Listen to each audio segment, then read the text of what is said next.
I've come up with a new recipe. What is good, everybody? It's BBK Dragoon coming at you today to talk about what I think the secret sauce is for Halo moving forward. And this discussion is totally separate of mechanics. We're not going to talk advanced mobility versus classic mobility stuff here. And by the way, the footage I'm throwing in the background is just some old stuff from the channel. So if the quality is crunchy, it's because I was just going back reminiscing, looking at some older Halo footage. So outside of advanced versus classic mobility, mechanics obviously very important, but I think there's a more important thing 343 needs to nail. And that is, on day one, is the game chock full of all the expected content that a Halo player would want from day one, not added in later. Halo 5, Halo 4, they've had this problem when they launch in what some would argue is an unfinished state, myself included, and then over time they add back in pieces of content, and when you're a year and a half into their cycle, they become much more complete games. But upon launch, when you look at Halo 5, no PTB at launch. You didn't have Forge at launch. You didn't have the Forge system in 5 is really amazing, by the way. No firefight, and a laundry list of other things that were added into the game over time. Same thing goes with Halo 4. Now, granted, give the games a couple of years. They add the like Infection. Yeah, Infection and Griffball. I don't think were there upon launch either. Give them some time. They add that stuff back in, but it doesn't matter because day one is your opportunity to impress the press, make sure you're getting those nice review scores, and you don't get a second chance at a first impression across the board. If you look back at, let's say, Halo 3, you have that ridiculously robust campaign with tons of replayability options in lasso runs or playing with your friends, all sorts of opportunities there with that campaign that just, most of you can still probably remember the arc of that campaign and some of the fun missions and moments that you had within it.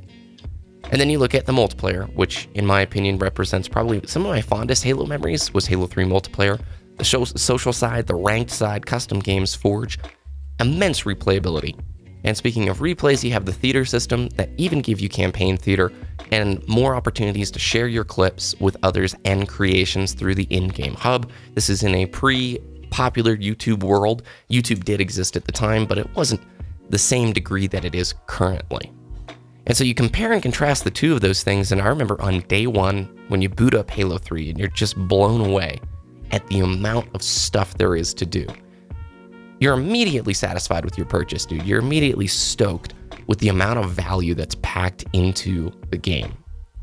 And if you guys were watching the Black Ops 4 reveal event yesterday, if you love or hate Call of Duty for the gameplay, whatever, okay, that's secondary. I think you can always appreciate, at least with Treyarch's games, the amount of value they pack into those titles.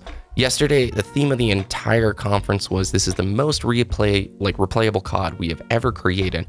We have placed so much content in this game for you guys to experience and play through. And it showed. Zombies at this point is its own game. You're going to have 3 zombies, complete experiences on the disc from day one. The multiplayer side of the game looks absurd and just exactly what you would expect from Call of Duty. They even address the competitive side of the scene. Granted, you are losing the campaign, which, if you're a campaign COD player, I'm sorry that you're losing that. I'm not commenting if it's on positive or negative, and then you're getting, obviously, the BR mode. But from that whole presentation, I deeply appreciated the developers' emphasis on value. If a developer comes to me and is telling me, look, we poured our hearts and souls into this game so you guys can experience so much great replayable content. We want you guys enjoying this thing for years and years and years to come. That is something as a gamer I deeply appreciate, especially nowadays where we're getting so many unfinished experience, so many early access titles, half-baked things. And unfortunately for me, Halo has fallen into that sort of category of it's going to release unfinished, and then they're going to place key features and things back in it over time. Whatever the next mainline Halo game is, regardless of the mechanics discussion, imagine it releasing with a rock-solid campaign, full of replayability opportunities like campaign modifiers and making lasso runs matter with leaderboards. Give people incentive to play through a high-quality campaign like the old Halo titles did, and you will see a community form around that. And then we look at the multiplayer, and multiplayer needs to launch with all of the foundational pillars that you guys, the Halo community, has expected. We want snipers in at launch, Griffball, Infection, BTB with developer-made maps, okay? Lots of developer-made maps that run extremely well and the variety of game modes that we come to expect, including social and ranked upon launch. And at this point, Warzone, I think, is an expected feature of the series. Like for 343, I doubt they're going to remove Warzone from the game. That thing probably generated quite a bit of money for them. You want theater in there, you want theater to work, you want split screen, campaign, but one of the biggest things that they're missing out on is Firefight. How many of you guys played Firefight back in ODST when it was a challenge, when it was more akin to a horde mode? That flirted with such huge levels of greatness. ODST Firefight, and the series has never really gone back to that type of firefight. ODST was more akin to a really good horde survival mode, or at least at the time really good. You couldn't release it today and have the same reaction. Reach turned it into more of this arcadey experience.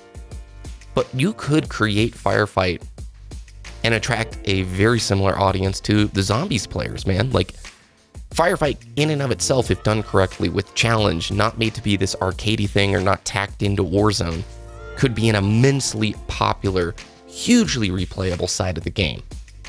So imagine that for like a Halo 6, if it releases chock full day one with all of that stuff and then adds upon it in the coming years. The review scores, regardless of if there is sprint in the game, ground pound, shoulder charge, all that stuff, the review scores will reflect value. Mechanics are always polarizing. They will continue to be. You guys know I'm more of a classic guy. But I would absolutely have no problem spending money and enjoying a Halo title if I knew it was a complete experience upon launch, where the developers really, really emphasize the great replayability available to you guys, the players. So that's my idea for the secret recipe for good old Halo. I'd love to know what you guys think about this. Am I off track? Do the mechanics matter a heck of a lot more? Or is it just making sure it's a complete experience on launch? Thanks very much for watching this video. If you enjoyed, thumbs it up, subscribe for more, and I'll check in with you again very soon.